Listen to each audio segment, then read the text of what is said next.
కాశీకి వెళ్ళాలనే తొందరలో ఉన్న ఆ బ్రాహ్మణుడు నన్ను మన్నించు తల్లి, నేను కాశీకి వెళ్ళాలి అని ప్రాధేయపడతాడు. అమ్మవారికి ఆగ్రహం కట్టవలసించుకుంటుంది. తన చేతిలో ఉన్న ఆయుధంతో అతన్ని సంహరించబోతుండగా ఆ బ్రాహ్మణుడు పరమశివుణ్ణి వేడుకుంటాడు. శివుడు ప్రత్యక్షమై శాంతించమని అమ్మవారిని కోరుతూ ఆ ఆయుధాన్ని పట్టుకున్న అమ్మవారి వామహస్తాన్ని మోచేతి వరకు ఖండిస్తాడంట. ఆ తర్వాత కనక మహాలక్ష్మిగా భక్తులను అనుగ్రహించమని ఆదేశిస్తాడు. అందుకే ఇక్కడున్న అమ్మవారికి ఎడమ చెయ్యి ఉన్నదని పురాణ కథనం. ఇక రెండో కథనం చరిత్రకు సంబంధించింది. పూర్వం విశాఖపట్నాన్ని పాలించిన రాజులకు అమ్మవారు ఎరవేలుపు. ఇక్కడ ఒక కోట బురుజు ఉండేదంట. అందుకే ఈ ప్రాంతానికి బురుజుపేట అనే పేరు వచ్చింది. శత్రురాజులు దండించినప్పుడు అమ్మవారి విగ్రహాన్ని కాపాడటం కోసం రాజులు ఆ విగ్రహాన్ని ఒక బావిలో దాచారంట.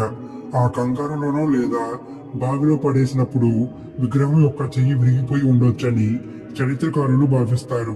అలా బావిలో ఉండిపోయిన అమ్మవారు 1912వ సంవత్సరంలో బయటపడ్డారు. ఒక భక్తురాలి కలలో కనిపించి, నేను బావిలో ఉన్నాను, నన్ను బయటకు తీయండి అని చెప్పారంట. ఆ భక్తురాలు బావిలో చూడగా ఒక దివ్యమైన వెలుగు కనిపించిందంట. అలా అమ్మవారి విగ్రహాన్ని బయటకు తీసి రోడ్డు పక్కనే ప్రతిష్ఠించారు. అక్కడి నుంచి అసలు కథ మొదలైంది. అమ్మవారు బయటపడిన కొన్నేళ్లకి అంటే 1917వ సంవత్సరంలో విశాఖపట్నంలో ఒక ఘోరం జరిగింది. అప్పటి వరకు ప్రశాంతంగా ఉన్న ఊరు ఒకేసారిగా మృత్యుఘోషతో నిండిపోయింది. ఎటు చూసిన ఆర్తనాదాలే. విశాఖ వాసుల ప్రాణాలు పిట్టల్లా రాలిపోతున్నాయి. కారణం ప్లేగు వ్యాధి. చుట్టుపక్కల ఏం జరుగుతుందో తెలియని అయోమయం. ప్రాణాలు అరచేతిలో పెట్టుకుని జనం ఊరు విడిచి పారిపోతున్నారు. ప్రభుత్వాలు కూడా చేతులెత్తేశాయి. అప్పటి విశాఖ మున్సిపాలిటీ ఒక ప్రకటన కూడా చేసింది. పరిస్థితి చేయి దాటిపోతుంది, ప్రజలు జాగ్రత్తగా ఉండాలి అని. అసలు ఉన్నట్టుండి ఈ మహమ్మారి ఎందుకు పట్టి పీడిస్తుంది, మేము చేసిన తప్పేంటి అని ప్రజలు తలలు పట్టుకున్నారు. అప్పుడే వాళ్ళకు ఒక విషయం గుర్తుకొచ్చింది. అది వాళ్ళు చేసిన ఒక పెద్ద తప్పు. నగరాన్ని అభివృద్ధి చేయాలి, రోడ్లు వెడల్పు చేయాలి అనే ఉద్దేశంతో రోడ్డు పక్కన ఉన్న కనక మహాలక్ష్మి అమ్మవారి విగ్రహాన్ని తీసి ఒక మూలలో పడేశారు అధికారులు. సాక్షాత్తు ఆ తల్లికి స్థానచలనం కలిగించడం వల్లే ఈ మహమ్మారి మనల్ని పట్టి పీడిస్తుంది అని ప్రజలు గట్టిగా నమ్మారు.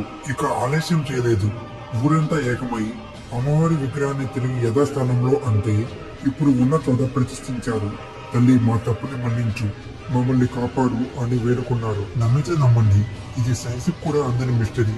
ఎప్పుడైతే అమ్మవారిని తిరిగి ప్రతిష్ఠించారో కొద్ది రోజుల్లోనే ఆ భయంకరమైన ప్లేగు వ్యాధి విశాఖ నగరం నుంచి మాయమైపోయింది. మృత్యువు అంచుల దాకా వెళ్లిన జనం మళ్ళీ ఊపిరి పీల్చుకున్నారు. అది అమ్మవారి మయమో యాదృ